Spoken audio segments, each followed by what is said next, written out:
Existe um que suou gotas de sangue.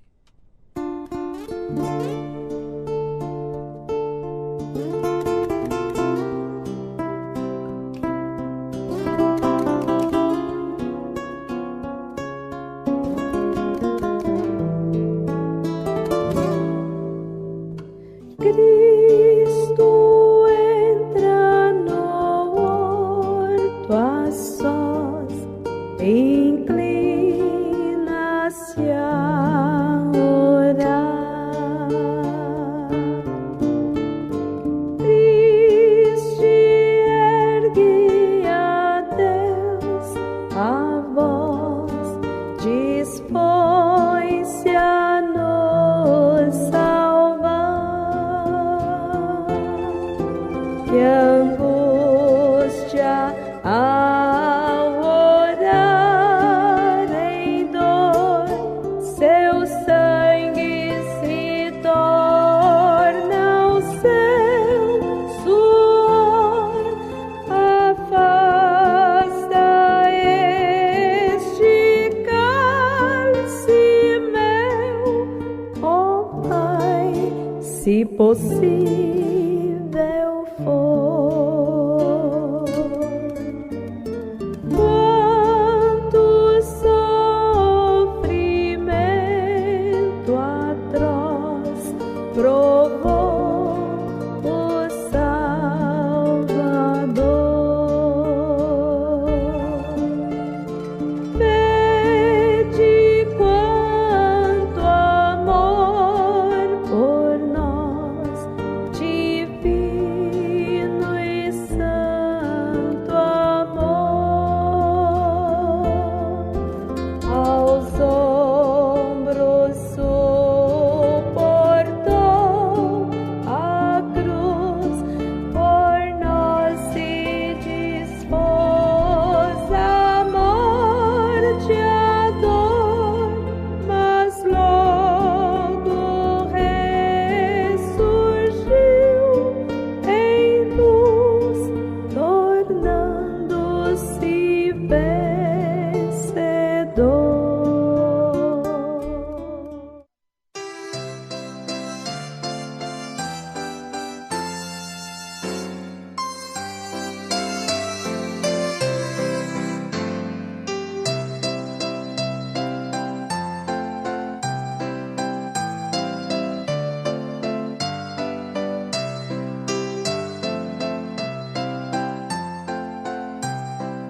Então disse Jesus aos 12: Quereis vós retirar-vos? Respondeu-lhe, pois, Simão Pedro: Senhor, para quem iremos nós? Tu tens as palavras da vida eterna. Meus ouvintes, estamos diante de uma afirmação que representa muito para todos nós como cristãos nesse dia. Para quem iremos nós? Você sabe que as pessoas hoje são bastante como eram naquele dia, naquele tempo de Jesus, quando fez esta proposta. As pessoas hoje caminham também da mesma forma que muitos caminharam naquele tempo, sem saber para onde estão indo, e parecem não se importar também. Simplesmente à vontade para irem aonde quer que queiram, e como pessoas que vivem em busca do prazer. É mais ou menos desta forma que sempre acontece. Elas querem fazer tudo o que parece lhes dar prazer. Da mesma forma, nós encontramos no jardim do Éden. E Deus foi deixado para um lado. E pessoas ali se comportou como que deixando para tomar suas próprias decisões. Ele simplesmente, lá no Éden, deixou Deus fora do quadro, o homem. E vai para onde quer que deseja, como que louco por prazer. Sabemos que não mudou muito em seus pontos de vista. Ele não mudou muito em suas ideias, o homem de hoje. Ele ainda quer a sua religião de folha de figueira. Vocês sabem disso. Ele quer fazê-la ele mesmo e cobrir-se a si mesmo e afastar-se como, mais ou menos, eu diria, mais ou menos como alguém que está satisfeito, que se satisfaz a si mesmo, como alguém desse tipo, que está se fazendo crer que está satisfeito, quando no fundo da alma ele sabe que está errado. Ele sabe que qualquer coisa que o homem tenha a fazer, para começar, está poluído. E ele não conseguiria nem mais um pouco salvar-se do que saltar para a lua com o cadarço de sua botina. Ele não pode fazê-lo. Ao tentar fazê-lo, ele é como o leopardo tentando lamber as suas manchas para removê-las. Ele somente faz que seus pecados apareçam mais destacadamente. Mas ainda assim, meus ouvintes, ele não quer ouvir. Ele somente vagueia de um lado para outro. Seu comportamento do homem natural de hoje também. Mas o apóstolo São Pedro, naquele dia lá, ele pôde responder como muitos de nós, como cristãos verdadeiros hoje. Ele tinha encontrado algo diferente em Jesus. Ele tinha encontrado Jesus mesmo, e ele sabia que ali estava algo mais do que apenas vaguear. Qualquer um que alguma vez se encontre com Jesus, ele nunca mais quer vaguear. Algo lhe acontece quando ele se encontra com Jesus. Ele nunca mais é o mesmo, ouvintes. E este Pedro, ele tinha se encontrado com Jesus e ele tinha encontrado algo em Jesus que era diferente de qualquer outro. Nunca houve um homem como Jesus. E ele tinha encontrado esta grande coisa nele, que o fez fazer esta pergunta: Senhor, para quem iríamos nós?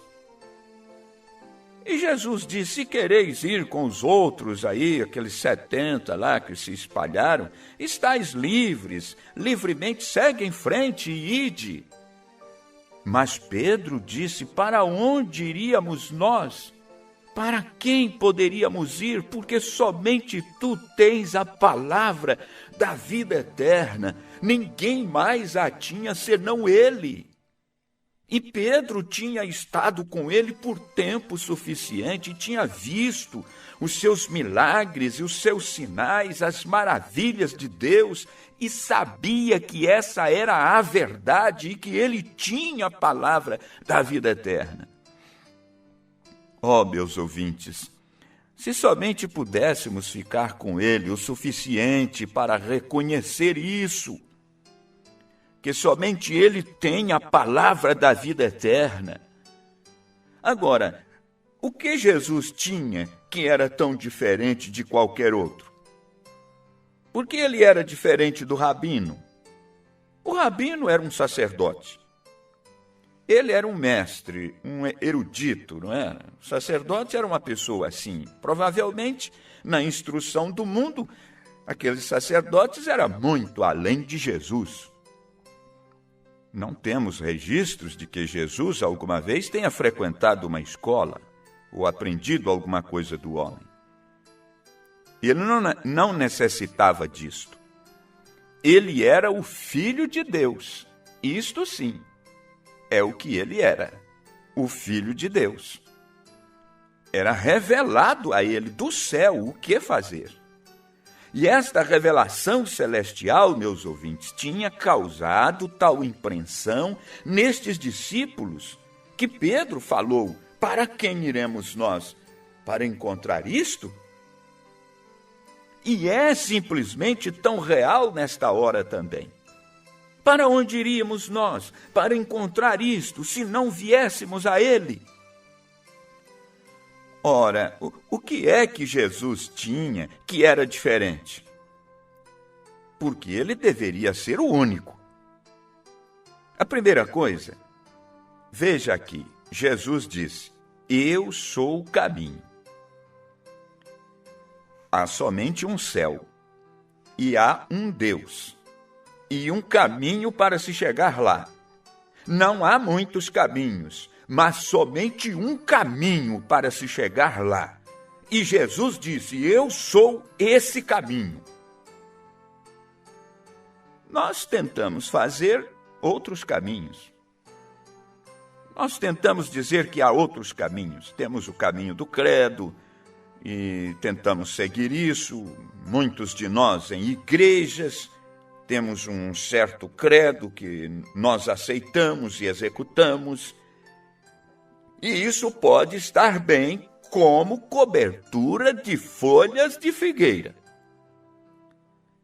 Mas se você vai para o céu, ouvinte, você tem de passar por Jesus, porque ele é o caminho. Não pode haver nenhum outro caminho para se ir ao céu, somente por Jesus. Temos caminhos que chamamos nossa denominação. Pergunta-se um homem hoje: você é um cristão? Ele diz: eu sou metodista. Você um cristão? O outro diz: sou batista, sou presbiteriano, sou pentecostal, eu sou nazareno, ou algo assim. Essa não é a questão. Para ser cristão, é necessário estar em Cristo mesmo. E há somente uma maneira de se entrar em Cristo. E não é através de credos ou através de igrejas, mas é através do batismo do Espírito Santo. Temos de nascer de novo. Quando nascemos de novo, então estamos em Cristo. E se você está em Cristo, você está no caminho, porque Ele é o caminho. Meus ouvintes, houve um homem, uma vez na Bíblia, do qual Jesus falou, lá em sua famosa parábola, que ele disse que havia um homem rico, e ele preparou uma ceia para seu filho, a qual ia ser uma ceia de bodas. Ele convidou pessoas para virem. E quando a ceia estava pronta, tudo estava pronto para ser servido, todos os convidados tinham sido levados aos seus assentos, e à mesa foi encontrado um homem que não estava trajado com vestes nupciais. Agora, muitos que leem a Bíblia estão muito bem familiarizados com esta escritura, com esta parábola. E o rei disse a esse indivíduo, porque ele estava sentado no meio dos outros e não estava trajando vestes nupcial. E o homem chegou, o rei, e disse: amigo, por que estás aqui sem veste nupcial? A pergunta foi feita: por que vieste sem veste nupcial? Notaram vocês que a Bíblia diz que ele emudeceu? Ele não teve nenhuma justificativa. Agora, aqueles que têm tido o privilégio de ter estado no Oriente e assistido casamentos orientais, sabem que eles têm um padrão lá, algo assim, que eles não mudam. Os mesmos costumes aí já por milhares de anos. E quando há uma ceia de casamento lá, a ser celebrada, em honra de alguém, o noivo fornece vestes para todas as pessoas que entram. Porque seus amigos consistem de pobres, ricos, medianos. Mas a cada um que ele convida é dado um convite, e este convite, então, tem o nome do noivo nele.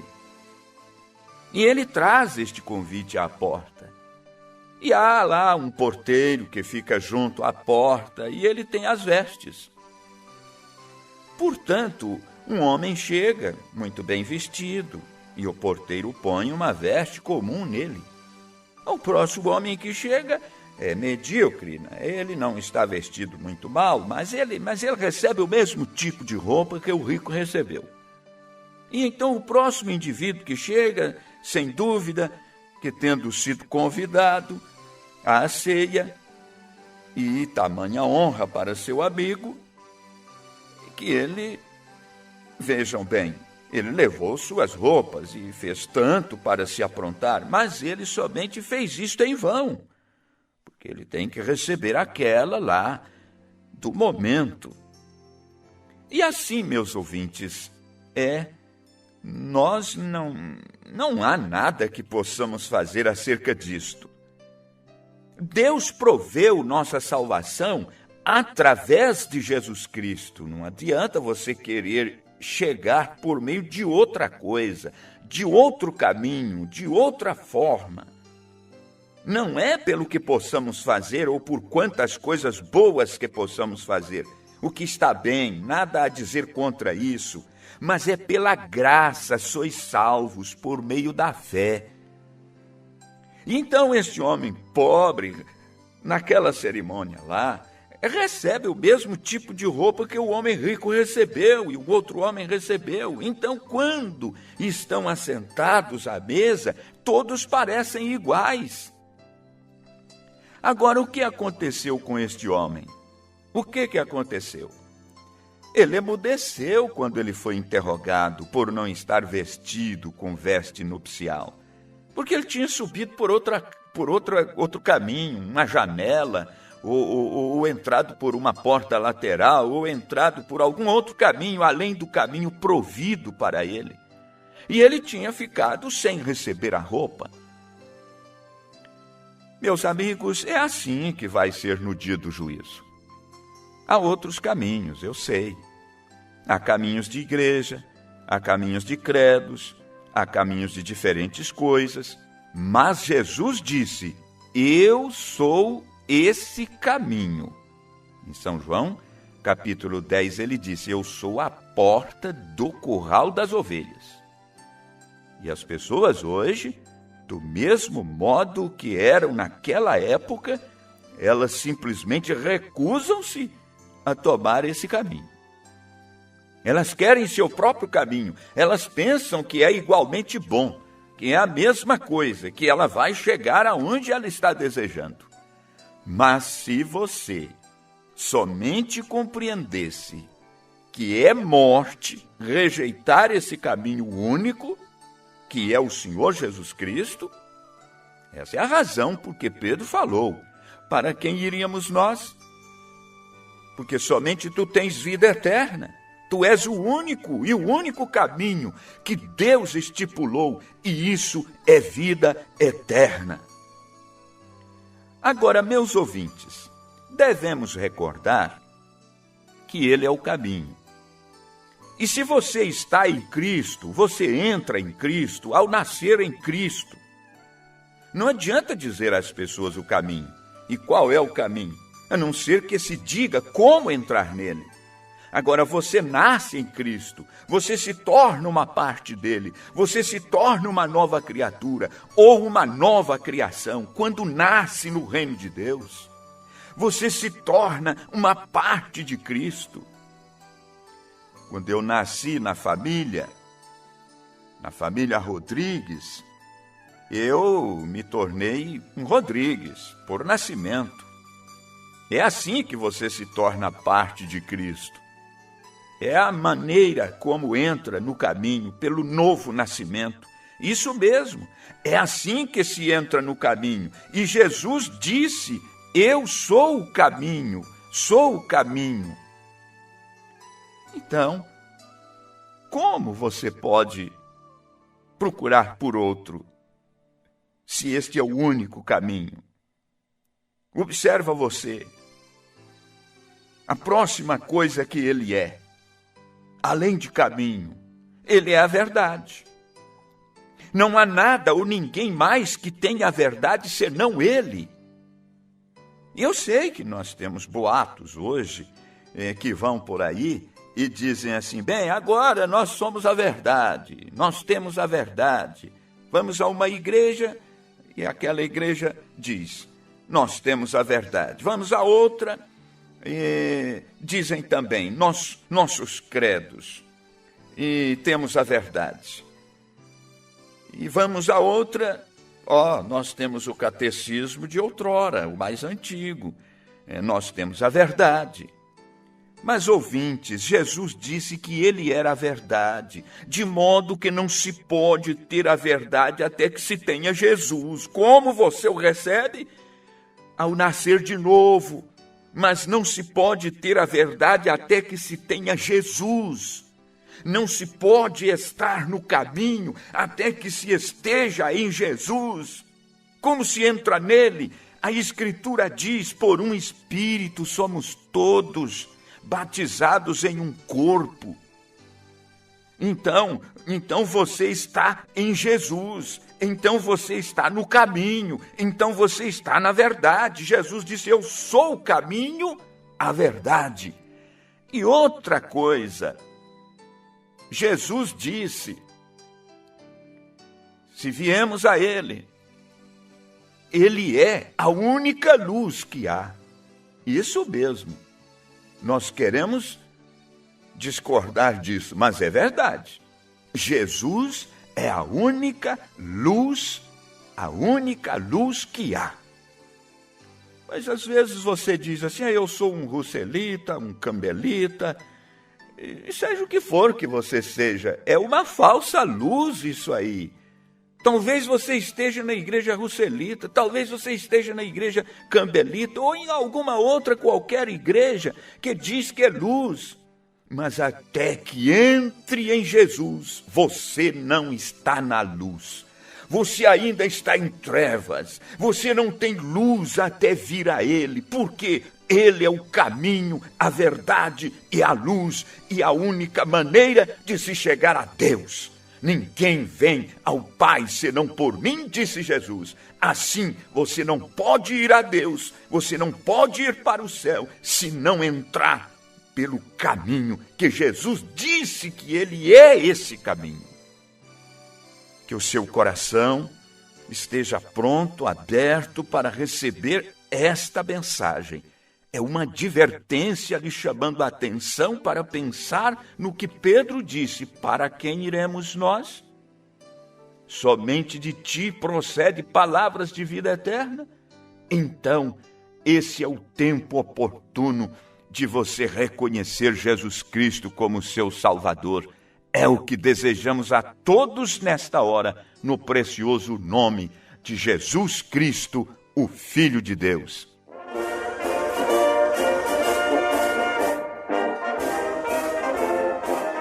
Encerramos este programa convidando você e sua família para assistir nossas reuniões em nossos tabernáculos. Em Londrina, o Tabernáculo do Senhor está na Rua Serra da Borborema, 333, no Jardim Bandeirantes, com reuniões. No domingo, às 9 horas e às 18 horas. Na terça-feira, às 19h30. Na quinta-feira, Nossa reunião é no Conjunto Maria Cecília, na Rua Olívio Pedro Binato, número 173, reunião às 19h30. O telefone 33 38 65 99. Em Maringá, o Tabernáculo do Senhor está na Rua Alexandra 826, no Parque Residencial Patrícia, reuniões quarta-feira e sábado às 19h30 e no domingo às 9 horas. O telefone 30 34 8944. Em Curitiba, o Tabernáculo do Senhor está na Rua Teófilo Wisniewski, número 120, em Campo Comprido. Reuniões terça-feira e quinta-feira às 19 horas, no sábado às 18 horas, domingo às 9 horas. O telefone 30 77 0448.